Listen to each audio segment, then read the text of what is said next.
Tamil cinema நேயர்களுக்கு என்னுடைய அன்பு வணக்கம். வெல்கம் டு எம்டி திரை. இந்த ஷோல நம்ம என்ன பார்க்க போறோம் அப்படின்னா, கருவணம் அப்படிங்கிற ஒரு தமிழ் வெப்சீரிஸ் உடைய ரிவ்யூ தான் நம்ம பார்க்க போறோம். இந்த வெப்சீரிஸ் ஒரு தரமான ஹாரர் வெப்சீரிஸ் அப்படின்னே சொல்லலாம். இந்த வெப்சீரிஸ் யூடியூப்ல அவைலபிளா இருக்கு. மொத்தம் 12 எபிசோடா இதை ரிலீஸ் பண்ணியிருக்காங்க. ஒவ்வொரு எபிசோடுமே ஆவரேஜா 40 to 50 மினிட்ஸ் ஓடும். இது ஒரு பெரிய எபிசோட் அப்படின்னே சொல்லலாம். இந்த வெப்சீரிஸுடைய ஆரம்பத்திலேயே நந்தினி சித்ரா அப்படிங்கிற 2 ராட்சசிகளுடைய கதையை காட்டுறாங்க. இவங்க 2 பேருக்குமே ஒரு ஸ்பெஷல் பவர் இருக்கும். அது என்ன பவர் அப்படின்னா, பௌர்ணமி அன்னைக்கு இவங்க வேறொருத்தவங்களா மாறி இவங்க நினைக்கிற விஷயங்களை இவங்க அடைஞ்சுக்குவாங்க. ஸோ அந்த மாதிரி ஒரு பவர் இருக்கும். இதனால ஒரு ராஜாங்கமே இவங்களுடைய கண்ட்ரோல்ல இருக்கும். இந்த விஷயம் ஒரு கட்டத்துல வெளியே தெரிய வர இவங்க 2 பேருக்குமே ஒரு பேர் ஆபத்து காத்துட்டு இருக்கும். அந்த ஆபத்துல நந்தினி மாட்டிக்குவாங்க, சித்ரா எஸ்கேப் ஆயிடுவாங்க. சித்ரா நந்தினியை காப்பாற்றணும் அப்படின்னா ஒரே ஒரு வழிதான் இருக்கும். ஒரு வம்சாவளியில வர இரட்டை பெண் குழந்தைகளை பலி கொடுக்கணும் அப்படின்ற மாதிரி இருக்கும்.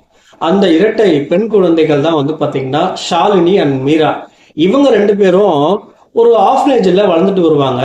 ஒரு கட்டத்துல இவங்களுடைய அம்மா இறந்து போனதுனால இவங்க பெரியவங்களாகி இவங்க சொந்த வீடான பூர்வீக இடத்துக்கு இவங்க போய் ஸ்டே பண்ணியிருப்பாங்க. அங்க போனதுக்கு அப்புறம் அவங்க தங்கியிருந்த வீட்டுல அமானுஷ்யமான விஷயங்கள் பயங்கரமா நடந்துட்டு இருக்கும். அந்த அமானுஷ்யமான விஷயங்கள் ஏன் நடக்குது, சித்ரா பாத்தீங்கன்னா நந்தினியை காப்பாத்துறதுக்காக அந்த இரட்டை பெண் குழந்தைகளை பலி கொடுத்தாங்களா இல்லையா, அப்படி பல விஷயங்களை சொல்ல வர வெப்சீரிஸ் தான் இந்த கருவணம். இந்த வெப்சீரிஸ்ல நான் லைக் பண்ண விஷயம் என்ன அப்படின்னா, டைரக்டர் இந்த மல்டி லேயர் ஸ்டோரியை நரேட் பண்ண விதம் தான். அதாவது ஆரம்பத்துல இன்ட்ரோவா நந்தினி சித்ரா அவங்களுடைய விஷயத்த இன்ட்ரோ பண்ண விஷயமாகட்டும், அதை நரேட் பண்ண காரியங்களாகட்டும், காட்சிப்படுத்தின விஷயமாகட்டும் எல்லாத்தையுமே நீட்டா பண்ணியிருப்பாரு.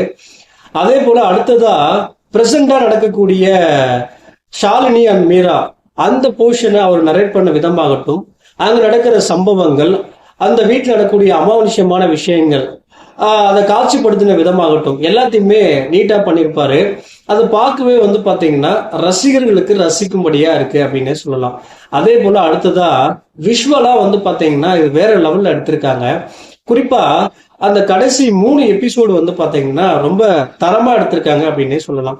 நிறைய ட்விஸ்ட் அண்ட் டர்னிங் வச்சு நீட்டா எடுத்திருக்காங்க. குறிப்பா 12வது எபிசோடு பாத்தீங்கன்னா மிரட்டிட்டாங்க அப்படின்னே சொல்லலாம். அந்த அளவுக்கு எடுத்திருந்தாங்க. இதுல நடித்திருக்கிற நடிகர்கள் எல்லாமே சிறப்பா நடிச்சிருந்தாங்க. ஓவராலா இந்த எபிசோடு பார்க்கும்போது ஒரு தரமான ஒரு ஹாரர் நிறைந்த வெப்சீரிஸை பார்த்த ஒரு ஃபீலிங் கிடைச்சது அப்படின்னே சொல்லலாம்.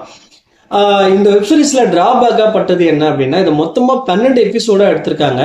குறைச்சி ஒரு 10 இல்ல 9 எபிசோடா கொடுத்துருந்தாங்க அப்படின்னா இன்னும் கொஞ்சம் கிரிப்பிங்கா பாக்குறதுக்கு ரொம்ப இன்ட்ரெஸ்டிங்கா இருந்திருக்கும். ஓவராலா இது ஒரு நல்ல வெப்சீரிஸ் அப்படின்னே சொல்லலாம். இந்த வெப்சீரிஸ்க்கு நான் கொடுக்குற ரேட்டிங் 5க்கு 3. அடுத்த விமர்சனத்துல சந்திக்கலாம். நன்றி, வணக்கம்.